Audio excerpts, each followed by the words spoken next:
안녕하세요. 저는 오남매를 키우고 있는 아빠입니다. 요즘 세상에 애가 다섯이라고 하면 다들 눈을 동그랗게 뜨고 놀라기 바쁘죠. 저 역시 제가 오남매를 키우는 아빠로 살 줄은 상상도 못했는데 사람 일이라는 게 한치 앞을 모르니 재미있는 거죠. 그간 많은 사연들을 접해봤었지만 아마 저처럼 허무맹랑하고 절망스러운 사연이 또 있을까 싶습니다. 아내는 제가 첫눈에 반했던 첫사랑이었어요.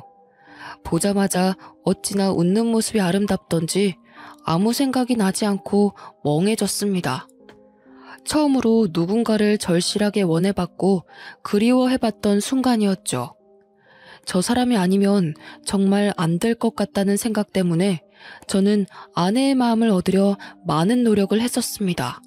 그런 제 마음이 아내에게도 닿은 건지 간절한 제 마음을 받아줘 저희는 소중한 연인이 되었어요. 아내와의 연애는 그저 황홀했고 행복했습니다. 이상형의 첫사랑이던 아내와의 1분 1초는 말할 것도 없었죠. 그렇다고 또 저만 과하게 사랑한 건 또 아닙니다. 아내 역시 저 못지않게 제게 많은 사랑을 주었고 저희는 남부러울 것 하나 없이 행복한 나날을 보냈어요. 서로가 사회에서 성장해 나가는 모습들을 가장 가까이에서 지켜보며 응원을 해주며 사랑을 키워갔습니다. 긴 시간을 함께하던 끝에 저희는 결혼을 했고 첫사랑과의 결혼이라는 타이틀에 많은 이들의 부러움을 사게 되었죠. 긴 연애 끝에 한 결혼이었음에도 결혼 후 달라진 건 없었습니다. 여전히 아내를 보면 설레는 마음이 있었고 이 사람이 내 아내라는 게 믿기지 않을 정도로 참 좋았죠. 이렇다 보니 저희 부부는 사이가 정말 좋았고 동네에서도 지인들 사이에서도 유명한 인고 부부였습니다. 결혼 후 바로 아이가 생겼고 그 바람에 아내는 퇴사를 결정한 후 집에서 살림과 육아를 맡아줬어요. 분명 답답하고 힘들 법도 한데 제 아내는 오히려 밖에서 온종일 일하는 저를 더 걱정해줬고 많이도 챙겨줬습니다. 그 어린아이를 키우며 버겁고 힘들 텐데 단 한 번도 저녁 밥상을 대충 차려준 적이 없었죠. 그뿐 아니라 아침에도 손수 따뜻한 밥상을 차려주는 아내였습니다. 엄마로서도 아내로서도 100점이던 사람이었죠.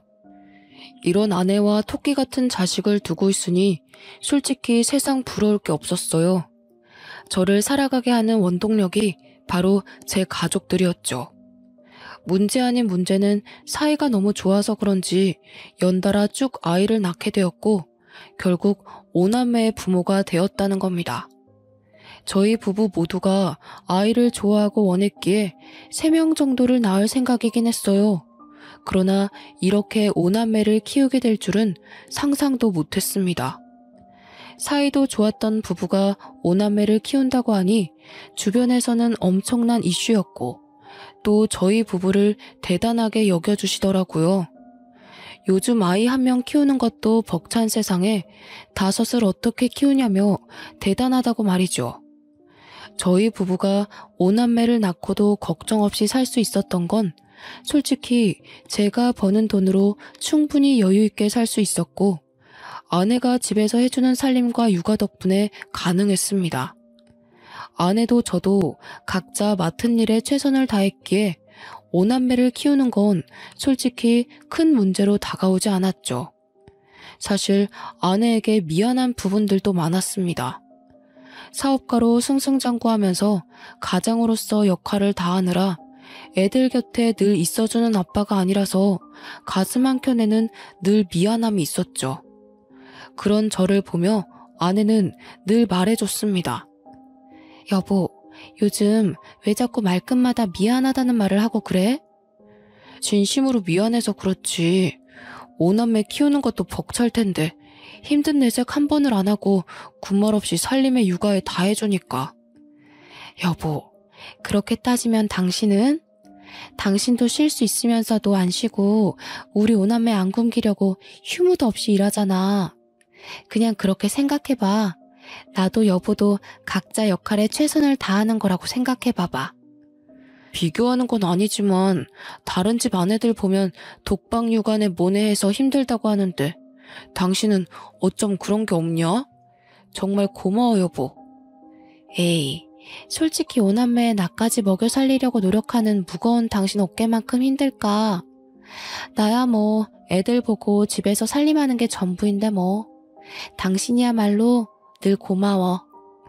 아내는 정말 외모만큼이나 마음씨도 훌륭했습니다. 이런 아내가 있으니 제가 더 열심히 할 수밖에 없었죠. 그렇게 아내와도 결혼 18년 차가 되었고 이맘때쯤 사업이 더 바빠져서 아내와 소통을 자주 못했습니다. 밤낮 없이 밀려오는 일들을 해결하는 게 꽤 힘들었어요. 이전에는 아무리 바빠도 아내랑 연락할 시간은 있었고 저녁에 잠깐이라도 집에 가서 밥 먹으며 가족들과 시간을 보내고 다시 나와서 일을 했는데 이제는 그럴 수도 없었습니다. 전국을 돌아다니는 일이 자꾸만 생겼고 마음이 쓰였죠. 아무래도 아내에게 아이들 전부를 맡겨두고 제가 자꾸 밖으로 도는 기분이 들었거든요. 아내는 괜찮다며 일이 바쁜 건 좋은 거라고 해줬지만 점점 지쳐가는 아내의 얼굴이 보였습니다. 저 없이 오남매와 사는 게 당연히 힘들 걸 알지만 변해가는 아내의 모습은 왠지 낯설고 생소했어요. 여보, 나야. 연락이 너무 늦었지? 미안해. 밥은 먹은 거야? 애들은 자? 응, 먹었고 다 재웠어. 정말 힘들었겠다. 미안해. 요즘 왜 이렇게 출장 갈 일이 생기는지 모르겠네. 아휴, 애들은 별일 없지? 내가 다 보고 있는데 별일 있을 게 뭐가 있어, 새삼스럽게. 뭘 그런 걸 물어보고 그래. 왜, 내가 애들 제대로 안 볼 것 같아? 아니야 여보, 그런 뜻이 아니야. 당신 오늘 너무 힘들었구나. 끊을 테니까 얼른 쉬어. 내일 보자. 왜? 내가 예민한 것 같아? 할 말 있으면 똑바로 말을 해. 사람 짜증나게 하지 말고. 아니야 여보, 그런 거 아니라 요즘 나 바빠지고 나서 당신이 너무 힘든 게 느껴져서 마음이 불편해. 그냥 힘들면 힘들다고 말해줘 여보. 가정부나 시터를 고용하던가 뭔가 방법을 찾아보게. 내 살림은 내가 한다고 했지. 그리고 내 새끼들을 왜 남한테 맡겨? 내가 알아서 한다는데 왜 그러냐고. 왜? 그래 알겠어 여보. 오늘은 우선 쉬고 내일 얘기하자. 한 번만 더 그딴 소리 해봐. 가만 안 둘 거야. 아내는 확실히 변했습니다. 아무리 화나는 일이 있어도 절대 소리치는 성격이 아니었는데 이때쯤은 조금만 뜻이 달라져도 막 소리를 지르며 사람을 당황시켰죠. 이런 아내의 달라진 모습이 화가 나는 게 아니라 너무 미안했습니다. 오죽 힘들었으면 18년 만에 처음으로 저런 모습을 보일까 싶었거든요. 이런 아내의 변화는 그저 제 마음을 아프게 할 뿐이었고 어떻게든 가정에 소홀하지 말자는 생각을 했습니다. 그래서 저는 그 바쁜 와중에도 무조건 지방에 갔다 와도 집으로 돌아왔고 집에서 보내는 시간을 많이 만들려고 노력했어요. 아무래도 제가 집에 있으면 오남매가 아내를 귀찮게 하지 않으니 쉴 수 있었죠. 전 아내에게 그런 쉼의 시간을 주고 싶었고 제 마음이 닿은 건지는 모르겠지만 제가 집에 있으면 아내는 늘 안방에 들어가 침대에 누워버렸습니다. 그런 모습에 내심 서운할 때도 있었지만 얼마나 지치면 그럴까 싶어서 아무 말도 하지 않았어요. 18년차 부부라고 하기에는 저희 부부는 아직도 서로 조심하는 부분들이 많았습니다. 18년차가 되면 어느 정도 서로 편해지기도 하고 각자 사생활을 존중해주는 부부들이 많지만 저희는 그렇지 않았죠. 그래서 주위에서 이런 말도 많이 들었습니다. 첫사랑과 결혼하면 18년이 지나도 설레냐는 둥, 여전히 아내가 그렇게 좋냐는 둥 말이죠. 그런데 꼭 첫사랑과 결혼해서 그런 것 같지는 않고 제가 아내를 위하는 마음이 크다 보니 조심스러웠고 그런 제 마음을 아내도 따라줘서 가능했던 것 같습니다. 어떤 문제도 없이 평탄하게 달려온 결혼 생활은 갑작스럽게 금이 가기 시작했어요. 아내가 이상하게 점점 집안일에 소홀해지는 게 느껴졌죠. 처음에는 대수롭지 않게 여겼습니다. 그러나 상황은 정말 심각했어요. 하루는 일을 하고 있는데 애들 학원에서 전화가 온 겁니다. 아, 네. 여보세요? 유니, 미니 아버님 맞으시죠? 네, 맞는데 누구시죠? 아, 네, 아버님. 여기 유니, 미니 학원인데 어머님이 오늘 픽업을 안 오셔서요. 쌍둥이들 집으로 데려다 주면 되는 걸까요? 네? 애들 엄마가 픽업을 안 갔나요? 아, 우선 제가 20분 내로 애들 데리러 갈 테니 잠시만 부탁드릴게요. 죄송합니다. 오남매를 키우며 단 한 번도 이런 일은 없었습니다. 심지어 아내가 몸져 누워도 아이들 픽업은 꼭 본인이 고집해서 했던 일이죠. 애들이 어느 정도 컸기 때문에 집 앞에 내려줘도 충분히 찾아올 수 있었지만 이건 아내가 강하게 고집하던 부분이라 저 역시 그걸 따라줬었습니다. 그런 아내가 셋째, 넷째 쌍둥이들 픽업을 안 갔다고 하니 놀라웠어요. 저는 급하게 애들 학원으로 가며 아내에게 수차례 전화를 했습니다. 5통째가 되니 그때서야 아내가 전화를 받았죠. 여보, 무슨 일 있는 거야? 지금 어디야? 둥이들 학원에서 전화 왔더라고. 그래서 급하게 내가 픽업 가고 있어 지금. 아, 그럼 해결됐잖아. 왜 전화를 그렇게까지 해? 당신 의처증 있어? 뭐? 뭐라고 한 거야 지금? 의처증이라니. 당신이 한 번도 이런 적이 없는데 전화도 안 받으니 놀랄 수밖에 없잖아. 내가 애야? 애도 아닌데 뭘 그렇게 걱정을 하는데. 나한테 집착 좀 하지 마. 숨 막혀 죽겠으니까. 당신 정말 말을 그렇게밖에 못해? 어떻게 그럴 수 있어? 그 짧은 시간 동안 내가 얼마나 걱정했는 줄 알아? 알겠다고. 근데 가고 있다며. 근데 어쩌라고. 뭐? 당신 정말 요즘 왜 그래? 힘든 게 있으면 말을 하라고 했잖아. 당신이 말하면 내가 안 들어주는 것도 아닌데 왜 자꾸 삐딱하게 나오는 거야? 아, 됐어. 그냥 나도 좀 놀고 싶고 쉬고 싶어서 그래. 됐니? 그냥 냅둬. 내가 알아서 할 테니까. 그런 무책임한 소리가 어디 있어. 당신이 놀고 싶고 쉬고 싶으면 애들 케어를 누가 해. 그러니까 내가 애들 시터 고용해서 맡기자고 했는데 그것도 싫다며. 그래놓고 애들 내팽개치고 놀고 싶다는 말이 나와? 더 할 말 없으니 그만 좀 떽떽거려. 짜증나 죽겠네. 이날은 결혼 생활 중 가장 잊을 수 없는 날로 기억되었습니다. 한 번도 못 본 아내의 여러 모습을 봤던 날이었죠. 급한 대로 애들을 픽업해 집으로 간 후 저는 생각이 많아졌습니다. 그제서야 바빠서 제대로 직면하지 못했던 집안 꼴이 보였어요. 늘 아이들 먹거리와 간식거리, 그리고 밑반찬으로 가득 차 있던 냉장고는 텅텅 비다 못해 음료수와 인스턴트로만 가득 차 있더군요. 그뿐 아니라 집안 상태는 엉망이었고 설거지는 가득했습니다. 그걸 하나하나 치우며 가까이에서 보니 집안 상태는 최악이었어요. 여기서 제가 충격을 받은 건 아이들끼리 하는 대화를 듣고였습니다. 첫째와 둘째는 고등학생, 중학생이라서 본인들 의견을 확실하게 말하고 표현할 수 있는 나이였죠. 야, 최솔, 너 어제 엄마랑 이야기해봤어? 아니, 해보려고 했는데 엄마가 집에 안 왔잖아. 오빠, 그냥 내 생각에는 아빠한테 말하는 게 좋을 것 같아. 솔직히 지금 이 상황을 좀 봐봐. 이건 아니잖아. 나도 아빠한테 말하고 싶은데 엄마랑 아빠 대판 싸울까봐 그렇지. 아, 모르겠다. 진짜 엄마 요즘 왜 그럴까? 내가 친구한테 말했는데 자기네 엄마랑 아빠도 이러다가 이혼했대. 엄마가 바람핀 거 걸려서. 야, 최솔, 말 함부로 하지 마. 네 친구네 집이랑 우리 집이랑 같아?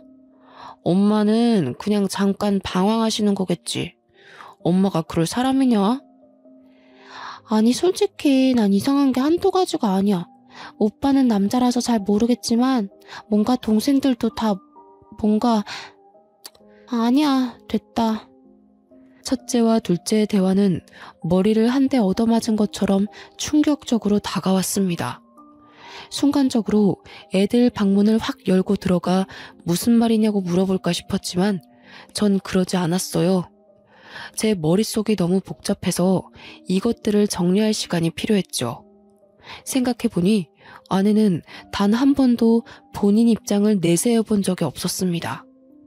늘 제가 원하는 대로 하려고 했고 아이들이 원하는 대로 살았던 사람이었죠. 그런 사람이 갑자기 이렇게 돌변한 건 단순한 이유는 아니겠다 싶었고 전 생각에 잠겨버렸습니다. 어쩌면 아내가 저에 대한 마음이 식어버려 더는 결혼 생활을 유지하고 싶지 않을 수 있겠다는 극한의 상황까지 가버렸죠. 하지만 멍청하게도 저는 아내에 대한 마음이 변한 게 하나 없었고 아내가 저렇게 된 게 전부 제 탓 같았습니다. 마음이 아프고 머릿속이 혼란스러웠어도 저는 오남매의 아빠이니 일을 해야 했습니다. 복잡한 심경은 잠시 뒤로 하고 다시 일에 집중하며 살았어요.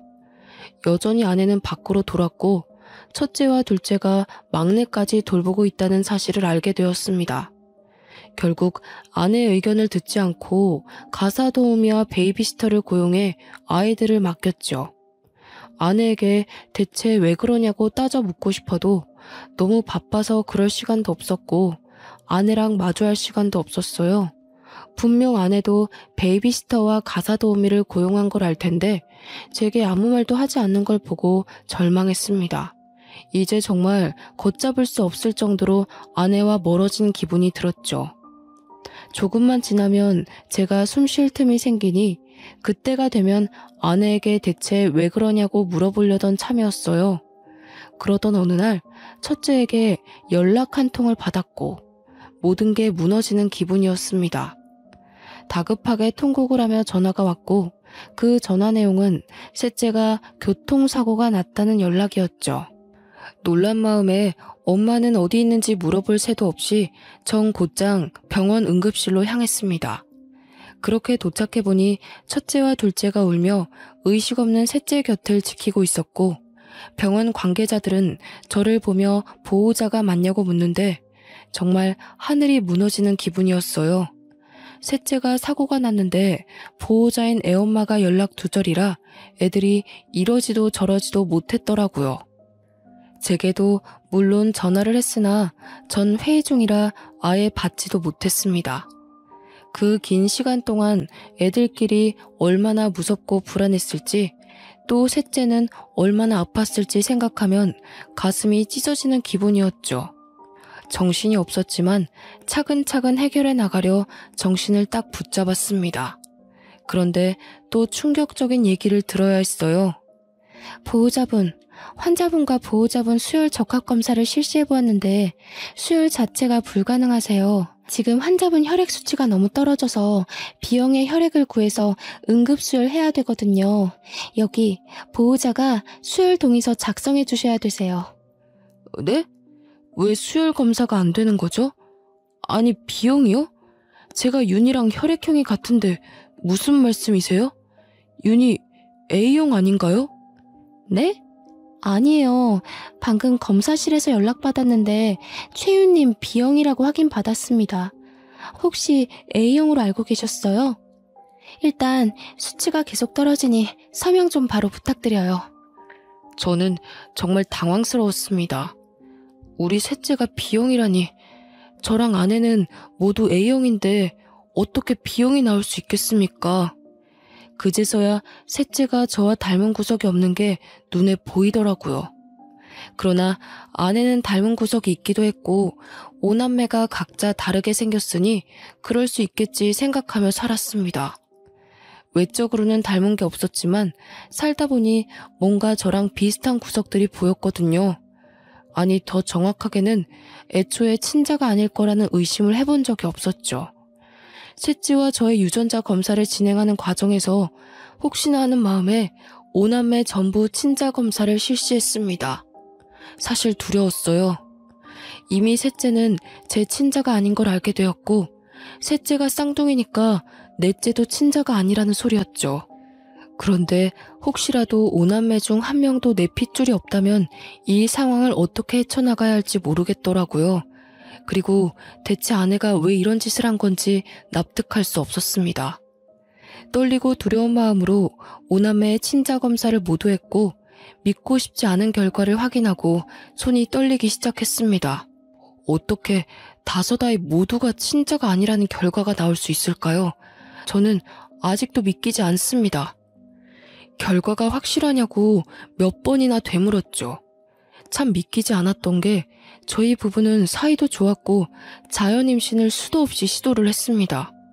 그렇기에 오남매를 무리 없이 낳아서 키울 수 있던 건데 친자가 아니라뇨. 여태 자연임신을 시도했던 건 대체 뭔가 싶었고 저는 혼란 속에 비뇨기과로 향했습니다. 말을 꺼내기도 어이가 없고 수치스러웠지만 정확히 알아야 했어요. 그러자 의사는 제게 놀라운 말을 해줬죠. 최준호 씨, 혹시 모르셨던 건가요? 네? 제가 뭐를 몰라요? 그냥 말씀해 주세요. 아니, 최준호 씨 무정자증이신데 5남매를 키우신다고요? 그럴 수가 없거든요. 네? 제가 무정자증이라고요? 그럼 자연임신을 수차례 시도했어도 애초에 불가능이었다는 거죠? 그렇죠. 무정자증이셔서 애초에 아이를 갖는 건 무리신데. 아무래도 아이들 친자 검사를 해보는 게 좋으시겠네요. 말을 하면서도 제 마음이 무겁네요. 놀랍게도 저는 아이를 가질 수 없는 무정자증이었습니다. 애초에 자연임신을 그렇게 시도했어도 불가능했던 거였죠. 의사의 말을 듣고 나니 모든 퍼즐들이 하나씩 맞춰지기 시작했습니다. 동시에 아내에 대한 증오스러운 마음이 점점 커지기 시작했고 왜 제게 이런 일까지 벌였는지 이유가 알고 싶었어요. 아내를 만나러 가기 전 생각을 정리할 시간이 필요했습니다. 그래서 부부 상담사로 일하고 있는 친한 지인을 찾아가서 그간 있던 일들을 모두 실토했죠. 나 무정자증이래. 그리고 우리 5남매 전부 내 친자가 아니라더라. 이번에 셋째 교통사고 나서 수혈을 해야 했거든. 그래서 내 피 주려고 병원에 말했더니 친아빠가 맞냐고 하더라. 혈액형이 다르다고. 참, 뭐야? 너 이거 사실이야? 친자 검사를 해본 거야? 5명 전부 해봤더니 5남매 전부 내 친자가 아니래. 나는 지금 이것도 충격이지만 대체 그 사람이 왜 나한테 그랬는지 너무 알고 싶어. 나는 몰랐어도 본인은 알았을 거 아니야. 그런데 어떻게 18년을 감쪽같이 속이고 살았을까? 이건 보통 일이 아닌데? 너 괜찮냐? 하도 어이가 없고 충격적이라서 눈물도 안 나온다. 그냥 집사람이랑 대면을 해야 하는데 그 입에서 무슨 말이 나올까 무서워. 나랑 결혼 생활을 하는 내내 외도를 했다는 거잖아. 맞지? 준호야, 내 말 잘 들어. 우선 너 정신 똑바로 차려야 해. 알겠지? 집사람 분명히 불륜이니까 증거 똑바로 잡아야 해. 열받고 감정이 격해지겠지만 결국 이성 찾고 증거를 찾는 게 준호 네가 이길 수 있는 방법이고 복수할 수 있는 방법이야. 어떻게 증거를 찾아야 할지도 모르겠어. 그냥 머릿속이 백지처럼 새하얘. 내가 아는 탐정이 있거든? 내 지인인데 정말 합법적으로 증거 잘 찾아주니까 그쪽 도움 받아봐. 내가 말해둘게. 알겠지? 혼란스러워 아무 생각도 할 수 없었던 저였지만 지인의 도움으로 조금씩 자리를 잡아가게 되었습니다. 아내에게 왜 그랬냐고 당장이라도 따져묻고 싶었지만 지인과 대화를 해보니 증거를 찾는 게 우선이라는 생각이 들었죠. 그래서 열받고 분하지만 증거를 찾을 때까지는 입을 다물고 있기로 했어요. 솔직히 많은 생각이 들었습니다. 5남매 모두 아빠가 다른 건지 아니면 다 같은 아빠인 건지 이것조차 알 수 없는 상황이니 미치고 팔짝 뛸 노릇이었죠. 그렇게 하루하루를 애타며 그 결과를 기다렸고 드디어 아내의 화려한 비밀을 알게 되었습니다. 아마 제 사연을 읽는 분들도 많이 놀라실 텐데 차분히 말해볼게요. 아내에게 상간남은 총 4명이었습니다. 여기서 멈추지 않았던 충격은 이 4명의 상간남들이 전부 저희 집 맞은편 아파트에 살고 있었죠. 결국 애 5을 키우는 애엄마가 한 동네에서 5살림을 하고 있었다는 말인데 전 정말 쓰러질 뻔했습니다. 얼마나 간이 크면 어떻게 이런 짓까지 할 수 있었을까요? 더군다나 애들과 같이 사는 이 동네에서 그러고 싶었을까요? 증거를 찾아다 주신 탐정이 제게 이런 말을 했습니다. 제가 탐정일 10여 년 동안 하면서 이렇게 미친 여자는 처음 봅니다. 애엄마가 집 앞에서 5살림을 차린 건 진짜 처음 봐서 제가 며칠 내내 주의 깊게 본 거였거든요. 제가 착각했을까봐요. 정말 5살림 맞나요? 증거를 받긴 했는데 아니 상식적으로 믿기지가 않아서요. 별꼴 다 보는 저도 황당한데 얼마나 놀라셨겠어요. 다른 거 다 필요 없고 얼른 이 증거로 상간남 소송 싹 다 해버리고 이혼하세요. 저 여자는 고쳤을 것도 없어 보입니다. 본인의 일이 저렇게 불륜 저지르는 사람들 증거를 찾아주는 일이지만 이런 수준은 처음 봤다며 많이 놀라더군요. 그 놀라는 모습을 보고 있자니 제가 더 마음이 불편했습니다. 탐정이 힘들게 찾아준 4명의 상간남 머리카락을 저희 자식들과 친자 검사를 실시했습니다. 어이가 없어서 말이 나오지도 않았어요. 이 상간남들이 전부 우리 5남매 친부들인데 하나같이 모두 화려하더군요. 첫째 아들의 친부는 우리 집 앞집에 살고 있던 노총각이었죠. 앞집에 사는 사람이라 한두 번 마주친 게 아니라 더 소름 끼쳤습니다. 심지어 우리 첫째랑도 마주친 적도 있었고 놀이터에서 노는 저희를 보며 애가 참 잘생겼다고 놀아준 적도 있었어요. 지금 와서 생각해보면 저랑 애만 빼고 둘은 아주 스릴 넘치는 짓거리를 하며 그 더러운 관계를 유지했더라고요. 첫째 친부의 정체를 알고 나자 온몸에 힘이 빠졌지만 아직도 들을 상간남들이 너무 많이 남아서 멍하니 들었습니다. 둘째 딸아이는 우리 집 윗윗집에 살고 있는 60대 유부남이라고 하더군요. 이 집은 제가 또 잘 알아서 눈물이 날 것 같았습니다. 60대 부부가 참 열정이 넘쳤고 자주 마주치게 되어 저희 집에서도 그 집에서도 함께 술자리를 자주 가졌었죠. 제가 형님, 형수님 하며 깍듯하게 대했고 서로 참 잘 지냈는데 어떻게 이런 일이 생길 수 있는 건지 모르겠더라고요. 심지어 아내가 둘째 임신했을 때 그 형님과 형수님이 저 대신 아내를 잘 챙겨주셔서 비싼 선물도 자주 해드렸었습니다. 그런데 지금 와서 보니 형님은 지혜를 임신한 아내를 챙겼던 거였죠. 저와 형수님을 제대로 기만한 거였습니다. 세상에 믿을 사람 하나도 없다지만 어떻게 이런 일이 있을 수 있을까요? 저는 둘째 친부의 정체를 듣고 참았던 눈물이 쏟아졌고 멘탈이 무너졌습니다. 더는 버틸 수 없었고 듣고 싶지도 않았죠. 그러나 너무 야속하게도 들어야 했고 알아야 했습니다. 셋째, 넷째 우리 쌍둥이들 친부는 맞은편 아파트에 살고 있는 20대 건장한 청년인데 아마 눈마저 어떻게 불륜을 저지르다 애가 생긴 것 같았습니다. 그러다 관계가 유지가 되었던 것 같았죠. 이쯤 되니 아내의 능력에 무한한 박수라도 쳐주고 싶더군요. 마지막 우리 막내 친부는 아파트 헬스장에서 만난 30대의 몸 좋은 트레이너였는데 이건 제가 이어준 사이 같아서 절망했네요. 아내가 체력적으로 많이 힘들어하고 애들 보느라 답답해하는 게 마음이 불편해서 아파트 상가에 있는 헬스장이라도 가라고 돈까지 쥐어줬거든요. 가기 싫다는 아내에게 꼭 가서 운동하라며 다그쳤죠. 아내가 우울증이 올까봐 어디라도 나가서 조금 움직였으면 하는 마음이었는데 거기서 트레이너랑 눈이 맞아 막내가 태어날 줄은 몰랐죠. 노총각의 60대 유부남의 20대 청년의 30대 트레이너까지. 한 동네에서 이렇게 바람을 피는 것도 아주 대단하다 싶었습니다.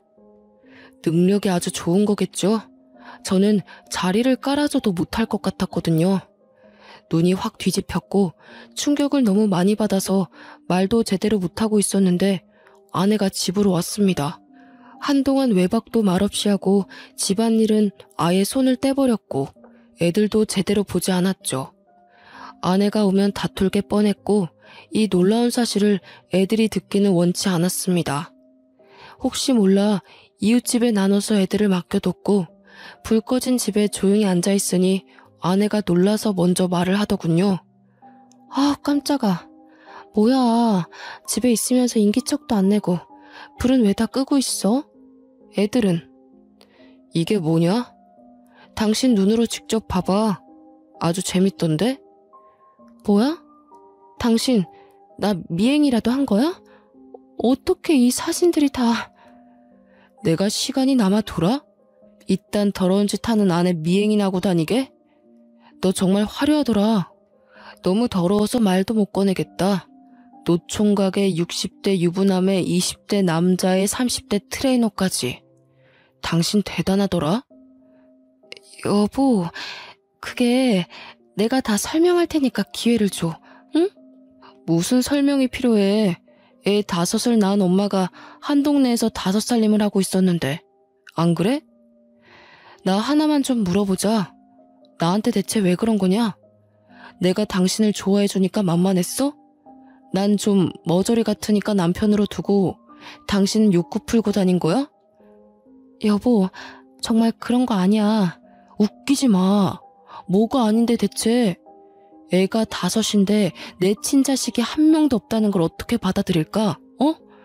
너는 내가 가만 안 둘 거야. 날 기만한 죄도 있지만 5남매들 인생도 꼬이게 한 죄값 내가 받게 해줄 거라고. 애들이 당신 실체를 알아봐. 얼마나 충격 먹겠냐? 어? 나도 애들이 누구 애인지 몰랐다고. 한두 명이어야 나도 계산하지. 한 명도 당신 친자가 없는 건 나도 몰랐다고.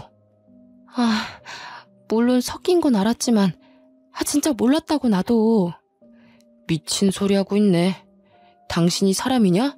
짐승이지. 입이라도 다물고 있어. 추하다 당신. 아내와 대화를 했지만 역시 말 같지도 않은 소리를 하며 저를 더 열받게 했습니다. 애들 아빠가 섞인 건 알았지만 누가 누구 아이인 줄 몰랐다는 말을 듣고 충격을 받을 수밖에 없었죠. 거기다가 친자가 하나도 없을 줄 몰랐다는 말에 전 기함을 토했습니다. 더는 아내를 상대하고 싶지도 않았고 저는 정신을 바짝 차리고 아내에게 복수를 했어요. 저렇게 개념 없는 아내에게도 약점이란 게 있었습니다.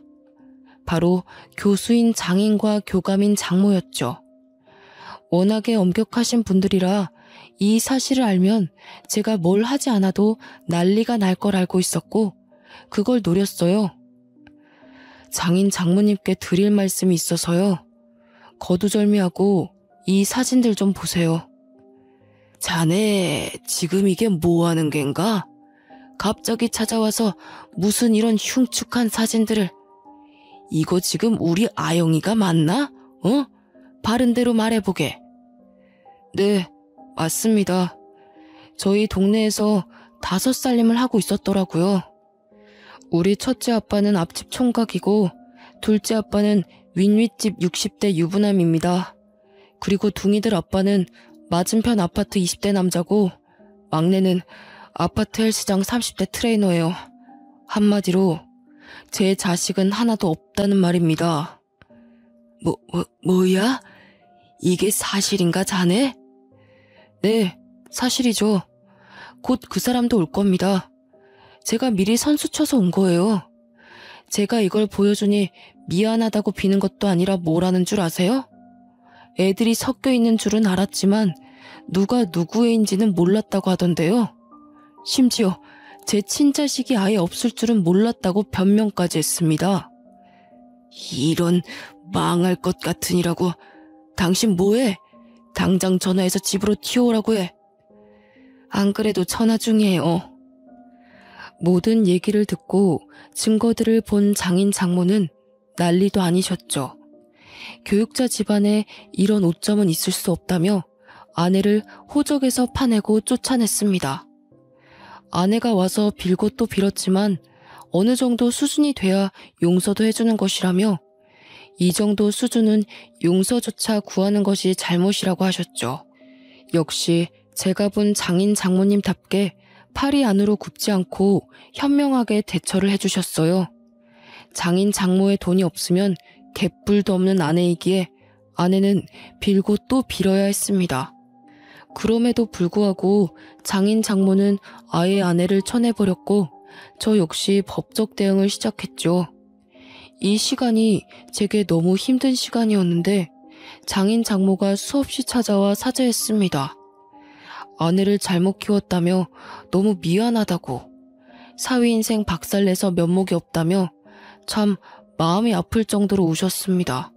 아내가 정신을 못 차리니 두 분이 부모인 죄로 대신해서 사죄를 하고 싶다고 하셨죠.